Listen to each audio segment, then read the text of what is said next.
Hello po mga kapatid, muli pong isang pinagpalang umaga sa ating lahat, lalong-lalo na po sa inyo. At ako po ay muling mag-share po ng salita ng ating Diyos, pero kagaya ng ating ginagawa, uunahin po natin ang manalangin. Mag-pray muna po tayo, magsiyo po tayo. Yes, oh God. Yes, Lord, Father God in heaven, aming Diyos na makapangyarihan sa lahat, muli po kaming nagpapasalamat ngayong umagang ito at nagpupuri sa iyo. Salamat na naman, Lord, sa isang napakagandang pagkakataon na naman ang pinagkaloob mo po sa amin para makinig, mag-aral po ng iyong mga salita. Lord, kagaya ng dati, muli mo po kami samahan, gabayan at proteksyonan sa aming gawain ito, Lord, para maging maayos ang lahat, Lord. I pray na lubusan namin itong maintindihan at ang lahat ng iyong mga salita ay maisabuhay po ng bawat isang nakikinig, nagbabasa, nag-aaral ng iyong mga salita. Samahan mo rin po ako, Lord, turuan at gabayan para ang lahat po ng aking sasabihin ay galing lamang sa iyong salita. Maraming salamat po. Lord, kiniklaim po namin sa tagumpay na naman ang gawain ito. Dahil narito ka sa aming kalagitnaan, kasama namin. In Jesus' name. Thank you, Lord. Thank you, Jesus. Thank you, Holy Spirit. Muli ka namin pinupuri, pinasasalamatan. Sinasamba ka namin, O Diyos. Sa iyo lamang ang pinakamataas na papuri at pagsamba. Sa tanging pangalan na aming Panginoong Hesus, lahat tayo ay magsabi ng Amen and Amen po. Amen. At ito po ang aking channel.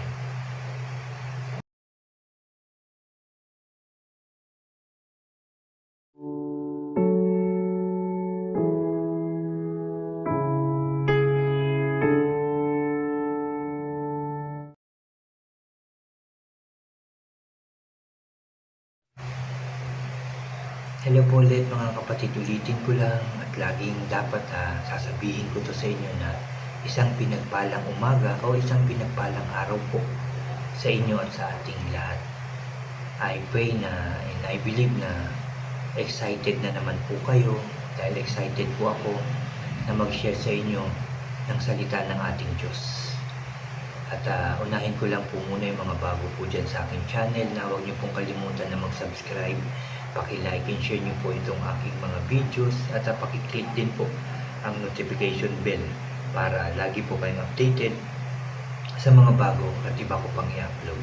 Salamat po mga kapatid, salamat.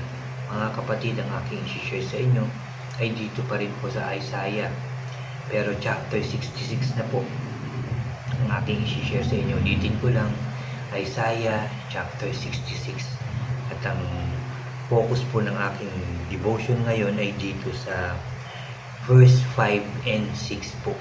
At ito po ay may pamagat dito na hatol at pag-asa. Mag-umpisa na po tayo.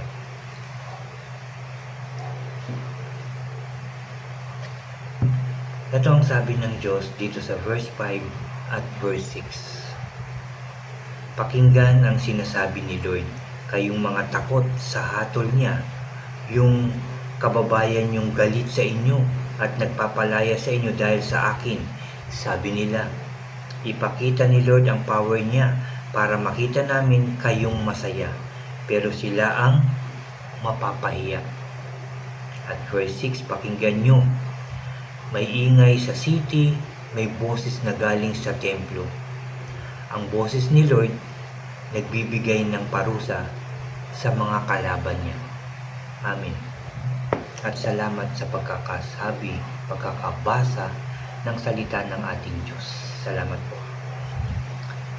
Ulitin ko lang po itong verse 5 na sinabi ng ating Diyos. Pakinggan ang sinasabi ni Lord, kayong mga takot sa hatol niya, yung kababayan yung galit sa inyo at nagpapalaya sa inyo dahil sa akin. Ito yung mga nagagalit kay God pagka nagsasabi tayo ng salita ng salita o word ng Diyos At ito yung mga nagre-reject, no? Ito yung kinakausap niya at sinasabihan yung mga nagre-reject ng salita ng ating Diyos pag ini-invite natin sila, pag niyayaya natin sila. Sabi dito ng Diyos, pero sila ang mapapahiya kahit na nire-reject tayo o sinasabi sa iba ka na lang mag-share ng Word of God, huwag sa amin. Dito ipapakita ng Diyos na mapapahiya sila.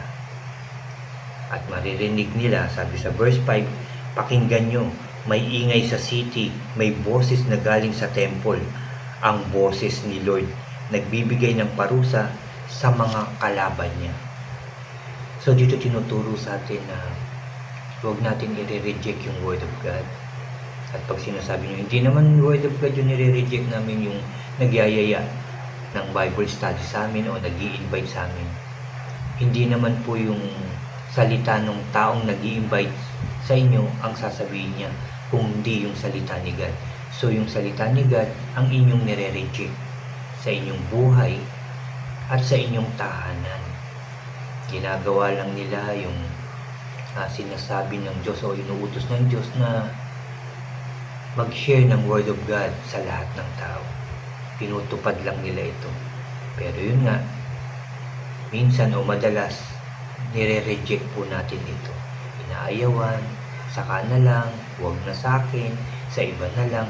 Ganyan yung mga na-experience kong mga sinasagot. Pero hindi naman ako nawawala ng pag-asa. I believe na darating din yung time na si Lord ang kikilos. Si Lord ang ihipo ng kanilang mga puso.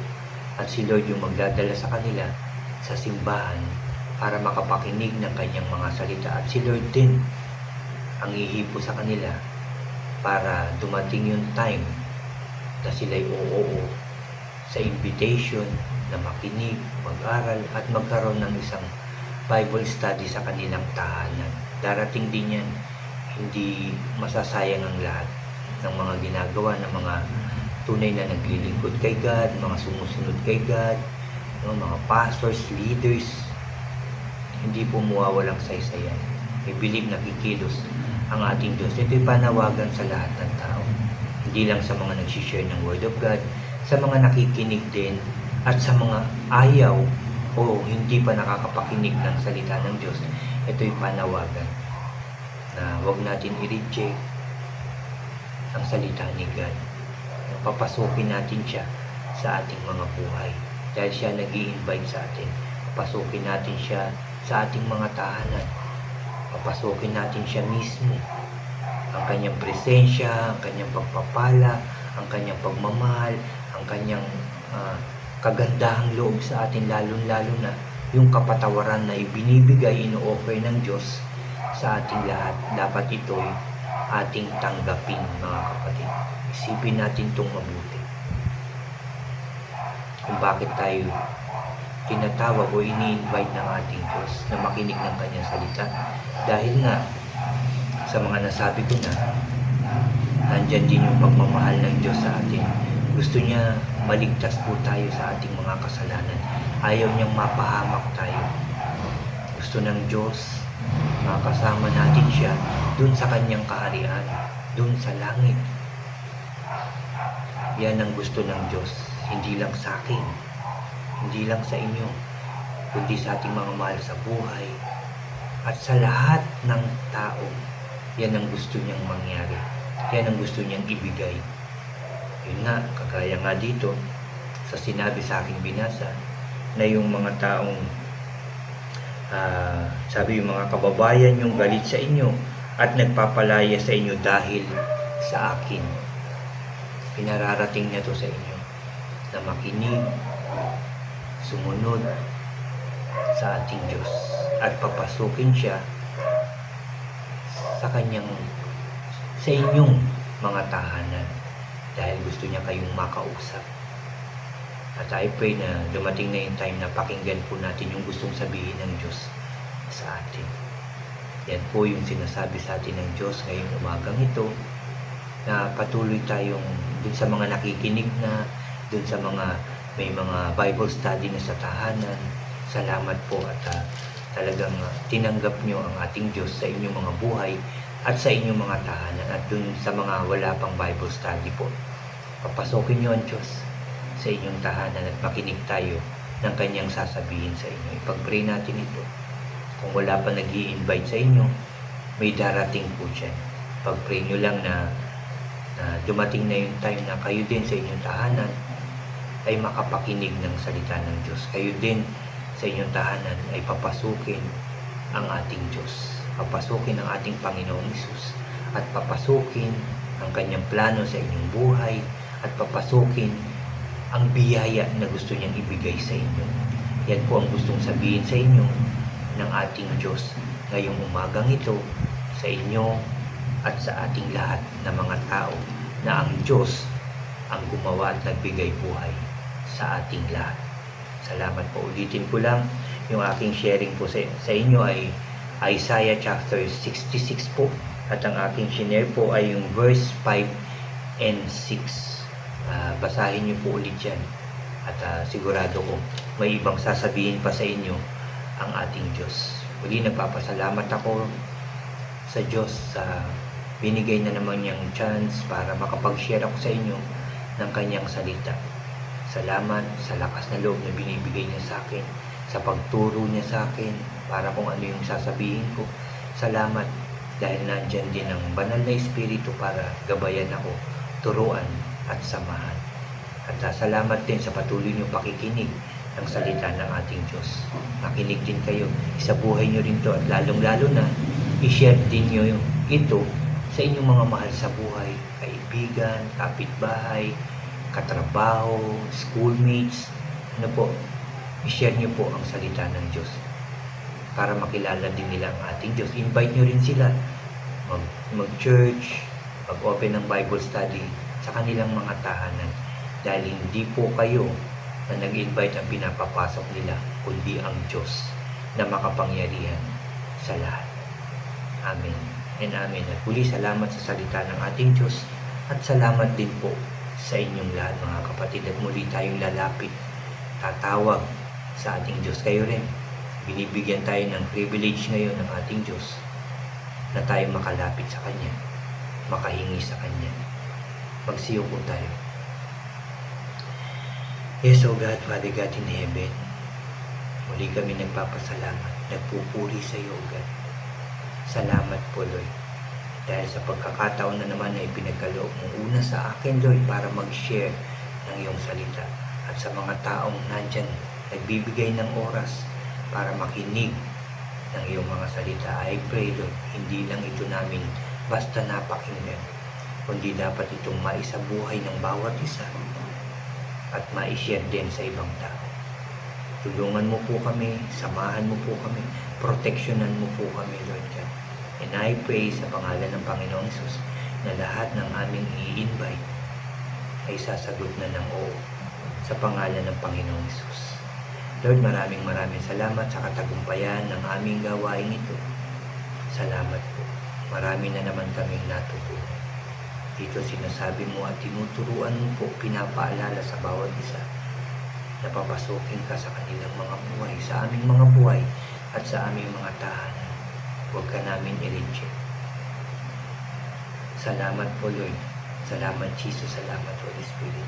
At nagpapasalamat din po ako sa lahat ng kalakasan na binibigay mo po sa aming lahat, yung kagalingan ng merong sakit at karamdaman, Lord, yung aming pinapanalangin, yung aming prayer chain, Lord God, ng Wisdom Golden City, Lord, ng Ikuspit Network, meron kaming prayer chain. Salamat, Lord, dahil I believe na ang lahat ng aming pinapanalangin ay napakinggan mo at tinugon mo na sa pangalan ng aming Panginoong Hesus. Maraming salamat po, Lord, for all the blessings, guidance, and protection sa amin lahat.